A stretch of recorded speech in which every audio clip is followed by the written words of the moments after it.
E aí, programadores sedentos por código, bem-vindos ao primeiro vídeo do meu canal, onde eu vou ensinar a fazer esta animação de Typing Text apenas com HTML e CSS.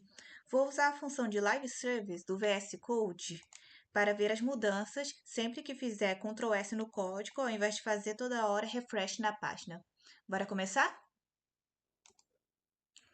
No HTML, só precisa criar uma div, que no caso eu chamei de CSS Typing, e dentro dela os parágrafos, onde vão ser aplicados o estilo, posicionamento e animação de type em cada tag. A fonte family, no caso, vai ser o WebAssembly, que é a fonte usada no Netflix. E agora o resto é no CSS, onde vamos começar inserindo a imagem de fundo.